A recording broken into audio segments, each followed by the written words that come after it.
যুদ্ধবিরতির পরও ভারত পাকিস্তানের পরিস্থিতি বেশ থমথমে।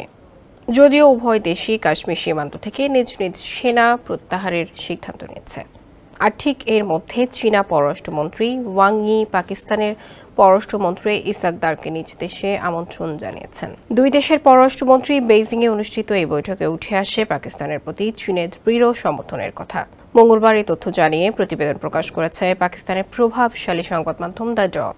প্রতিবেদনে বলা হয়েছে, পাকিস্তান ও ভারতের মধ্যে সাম্প্রতিক সীমান্ত উত্তেজনার পর চীন পাকিস্তানের জাতীয় সার্বভৌমত্ব ভৌগোলিক অখণ্ডতা রক্ষায় দৃঢ়ভাবে পাশে রয়েছে।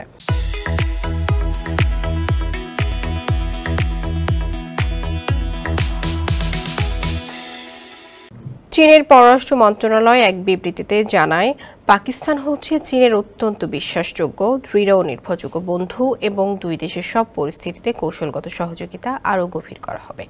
পাকিস্তানের পররাষ্ট্র মন্ত্রণালয় জানিয়েছে যে দুই দেশের মধ্যে দক্ষিণ এশিয়ার সাম্প্রতিক পরিস্থিতি, চীন পাকিস্তান সম্পর্কের ভবিষ্যৎ দিক নির্দেশনা এবং চীন পাকিস্তান অর্থনৈতিক করিডোর সিপিইসি প্রকল্পের দ্বিতীয় ধাপ নিয়ে বিস্তারিত আলোচনায় হয়েছে। বিবৃতিতে আরও বলা হয়েছে যে আঞ্চলিক শান্তি, উন্নয়ন ও স্থিতিশীলতা বজায় রাখতে উভয় দেশই পরস্পরকে সহযোগিতা করার প্রতিশ্রুতি দিয়েছে।